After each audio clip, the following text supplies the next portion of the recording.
Muy buenos días compañeros, muy buenos días abogado, mi nombre es Fernando José Martínez Chávez y lo que nosotros le vamos a exponer es sobre el positivismo jurídico, a través de uno de sus máximos exponentes como es Hans Kelsen. Comenzamos con la pregunta inicial, la pregunta cero. ¿Qué es el positivismo jurídico?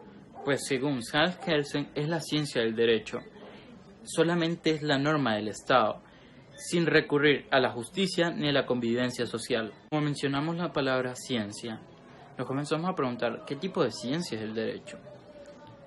Y eso es lo interesante de la filosofía. La filosofía se comienza a cuestionar todo. Iniciamos de la pregunta, ¿qué es ciencia? Pues una definición de lo que es ciencia es el conocimiento de las cosas por su causa. ¿Y qué es una causa? Pues según Hans Kelsen, una causa es un juicio lógico. Ok, pongamos un ejemplo. Comencemos con un ejemplo en las ciencias naturales, en las ciencias de la naturaleza. Si se enfría el aire de la atmósfera, entonces va a comenzar a llover. Llevamos este ejemplo a lo que es las ciencias normativas, a la ciencia del derecho. Si una persona le dispara a alguien, entonces va a ir a la cárcel, haciendo que toda acción tenga una reacción. Por eso, este nexo causal en las ciencias de la naturaleza se llama causalidad y en las ciencias del derecho se llama imputación. Pero, ¿qué es la imputación realmente? Pues la imputación es la unión de los sucesos. Tomemos el ejemplo de la persona que le dispara. Cuando le dispara, ese es el suceso A. Cuando va a la cárcel, es el suceso B. Pero, ¿por qué va a la cárcel? Sencillo, porque ya existe una norma en nuestro Código Penal que si comete un delito, pues sí irá a la cárcel, ya sea homicidio, asesinato, feminicidio, cualesquiera que sea, pero va a tener una pena correspondiente. Y aquí es la importancia de la norma. La norma nos permite interpretar lo que es la realidad, nos pone el parámetro de lo que es bueno y lo que es malo. Y aquí comenzamos a ver que hay tres tipos de normas: la norma moral, la norma social y la norma jurídica. Comencemos con la primera, la norma moral. La norma moral es aquella, la del ser, la que el ser se comienza a decir esto es bueno, esto es malo. El ser humano es el que decide, esa es decisión propia. Después encontramos la norma social, que esta la establece la sociedad y nos lo pone con lo que es aceptado y lo que no es aceptado. Y después existe lo que es la norma jurídica, que la podemos diferenciar entre lo que es legal y lo que es ilegal. Estas se dan a través de lo que nosotros estudiamos, derecho, a través de las leyes. Pero puede existir un choque entre estas. Lo normal es que siempre coincidan. Todas digan, esto es bueno, esto es bueno, esto es bueno, esto es legal o esto es aceptado. Pero puede existir un choque, que lo que nosotros pensemos que es bueno, como ser, socialmente no está bien aceptado.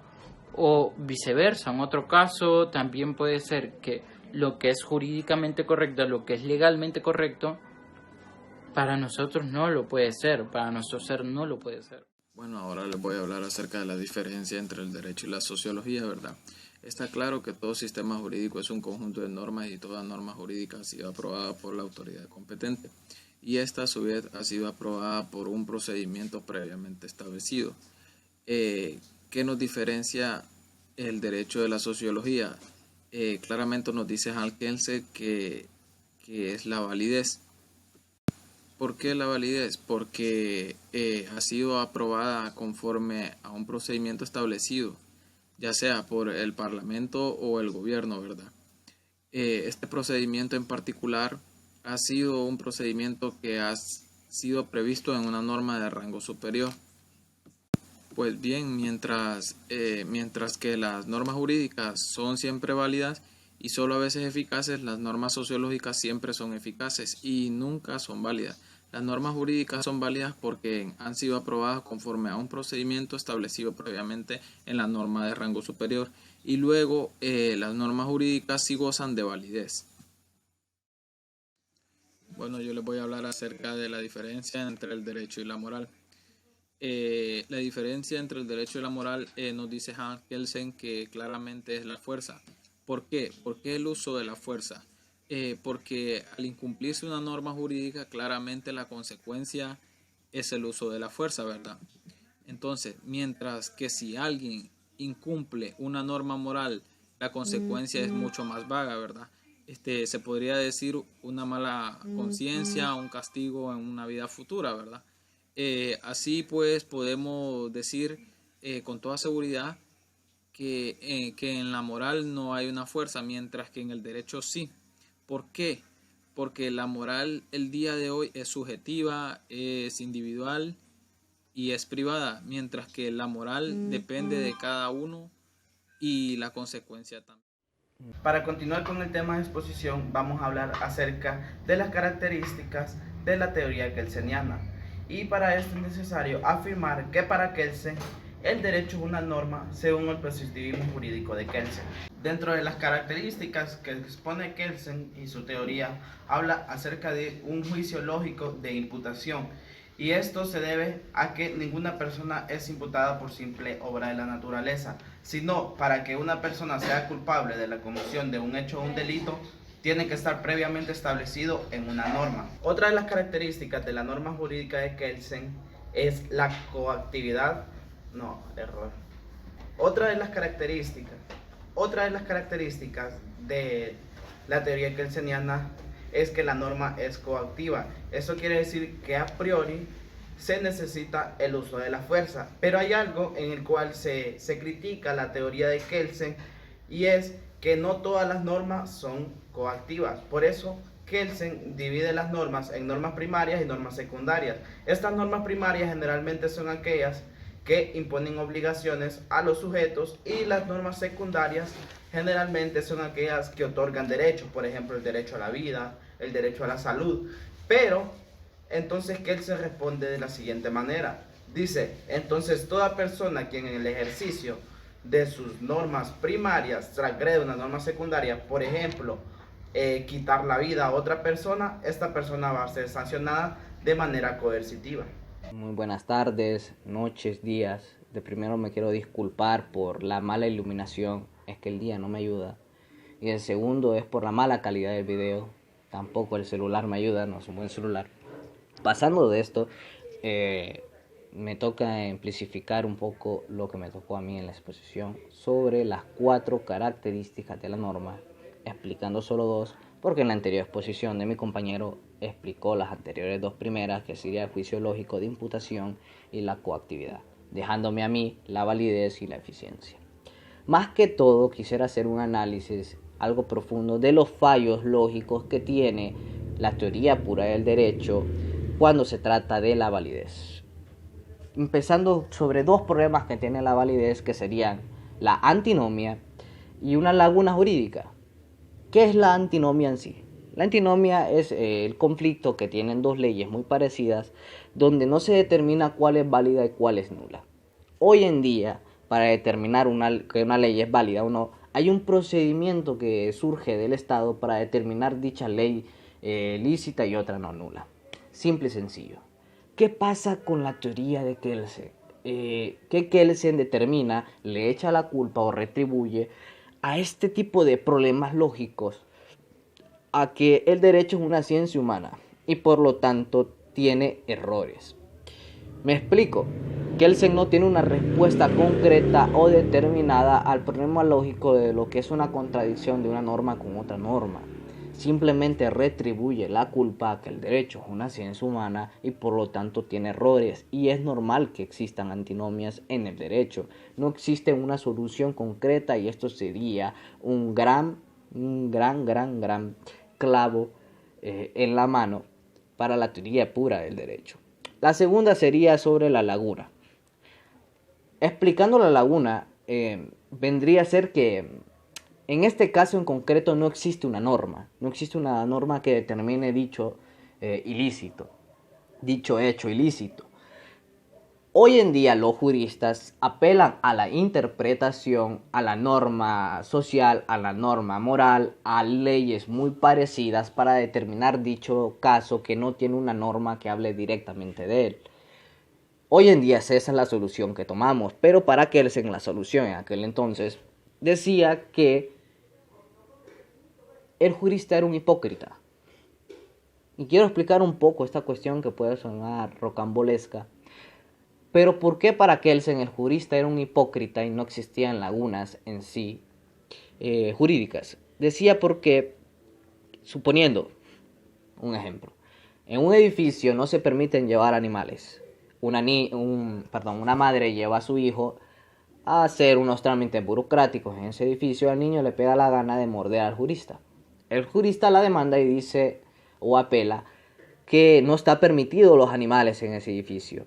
El juez estaría determinando mal o aplicando mal la norma si determina que el niño es un animal, porque no es así. Y para esto vendría lo que vendría a ser el jurista hipócrita del que habla Kelsen, el que mal determina o mal aplica las normas. El problema es que suponiendo en un caso artificial creado, supongamos que en un caso no existe esta norma, no sería culpa del juez no poder determinar bien la norma si no existe esa norma para ese caso en concreto.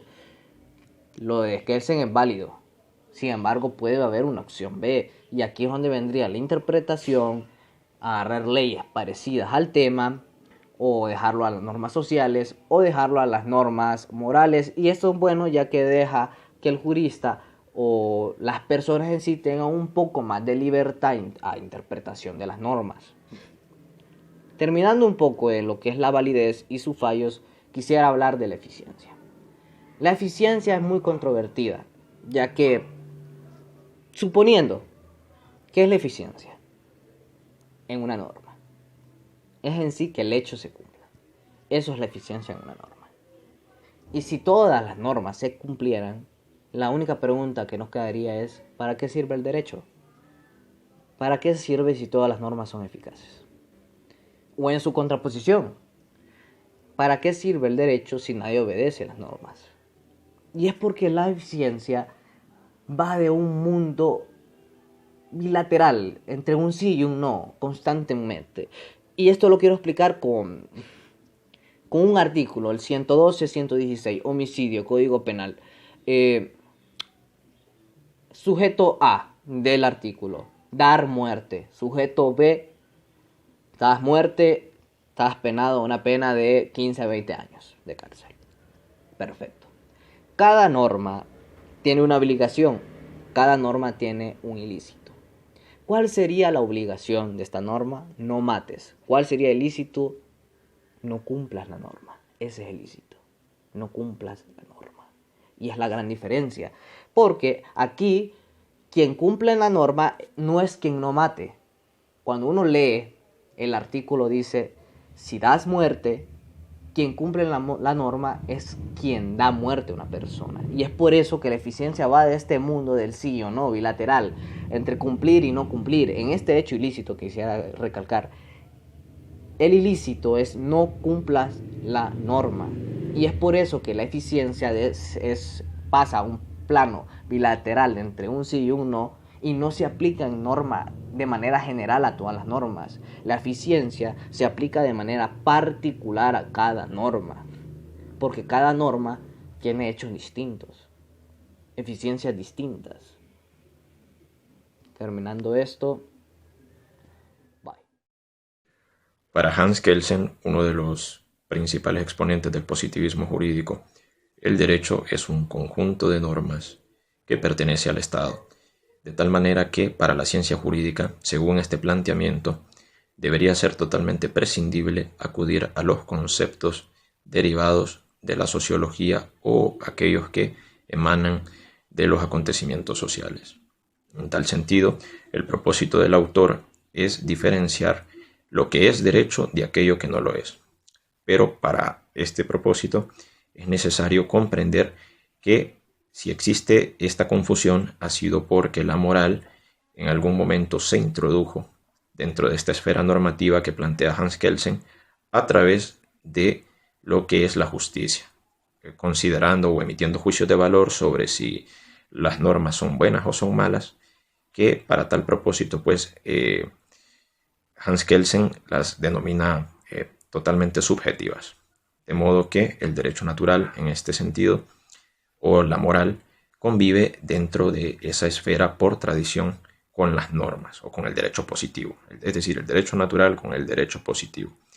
Y el enfrentamiento que hará Hans Kelsen contra este paradigma de los dualismos lo hará a partir de lo que la teoría tradicional concibe como derecho subjetivo y derecho objetivo. En el primer caso, la teoría tradicional considera que el derecho subjetivo es aquel que consiste pues, en aquellos elementos que se basan en la libertad, en la potestad para la privacidad y en la facultad para actuar, y que, como es inherente a cada individuo, llega un momento en el que por la dinámica social estos individuos encuentran pues, conflictos, choques entre sus propios intereses y se ven en la necesidad de conformar o de dar vida a una ficción que conocemos como Estado. Y es este Estado el que tendrá la principal función de garantizar estas libertades o estos derechos subjetivos. Sin embargo, para Hans Kelsen, estos derechos subjetivos son del todo inexistentes, puesto que pertenecen a otras esferas del conocimiento y no necesariamente al derecho como tal, en el sentido en que estos elementos pues, podrían pertenecer fácilmente a la moral, a la sociología o a las ciencias naturales, y no al derecho, porque el derecho para Hans Kelsen pues, es la norma positiva, la norma que está vigente y es aquella que pertenece al Estado. Según la teoría de Kelsen, no necesariamente la persona está vinculada con el individuo humano. Esto debido a que en realidad la persona es una creación del Estado. La persona simplemente es un conjunto de normas. Según la teoría pura del derecho, no necesitamos el derecho subjetivo para explicar el derecho, puesto que el derecho subjetivo no es nada más que un de uso moral, de uso social, y según Kelsen, luego vamos a prescindir de este uso. Según la teoría tradicional, los derechos objetivos metafóricamente son como agujeros. Esto quiere decir que son como espacios en el ordenamiento jurídico de libertad, espacios de libertad donde no entra la norma y se le concede al individuo una serie de espacios de libertad. Las personas tienden a pensar que el Estado y el ordenamiento jurídico son dos conceptos totalmente distintos, que no se relacionan o que no tienen nada que ver, cuando en realidad el Estado y el ordenamiento jurídico son la misma. El problema de la metodología según Hans Kelsen. Una vez estudiada la pirámide normativa, nos encontramos en la cima de la Constitución. Luego tenemos las leyes y por consiguiente los reglamentos. Esta es la idea principal de la pirámide normativa. Ahora bien, nos preguntaremos, ¿cuál es la labor del juez?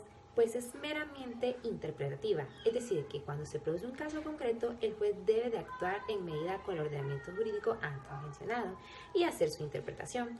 Ahora bien, en instancias como el Parlamento y el Poder Ejecutivo son agentes creadoras de normas. En cambio, el juez simplemente se dedica a la mera interpretación y debe recurrir a la metodología jurídica, que sería un problema de jueces.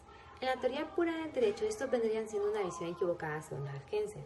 Hans Kelsen nos dice que cuando se dicta una norma tiene posibles interpretaciones, como decir A, B, C y E, y que para Kelsen ninguna es mejor que otra, ya que el juez va a agarrar la que más considere oportuna según su ideología. Buen día, abogado y compañeros. Mi nombre es María Victoria Pastrana y a continuación procederé a explicar la teoría de interpretación de Kelsen, la cual se encuentra situada en el ámbito intermedio porque nos brinda un marco de posibilidades interpretativas. Por lo que para Kelsen, la sentencia dictada por un juez o el acto administrativo de un funcionario son normas particulares. Para Kelsen, el hecho de que un juez tome en cuenta la costumbre, la ciencia, la ética o los principios para tomar una decisión justa es meramente ideológico, porque lo único que hace es tomar una de las interpretaciones de la norma que más se adecue a su ideología. Para Kelsen, esta sentencia no solamente es una decisión. Esta sentencia y este acto administrativo son normas válidas porque cumplen con un procedimiento establecido en las normas de rango superior. Tradicionalmente diríamos que los jueces no crean normas, sino más bien que las interpretan. ¿Por qué? Porque se considera que hay un grupo determinado de personas para crear estas normas y que el juez simplemente dicta una sentencia interpretando dichas normas. Pero desde el punto de vista kelseniano no es así. Porque el juez, al interpretar esta norma, está creando otra norma. Para concluir, podríamos decir que el positivismo jurídico nos acerca a una realidad jurídica, sin presupuestos ideológicos, simplemente observando el derecho como una norma de Estado.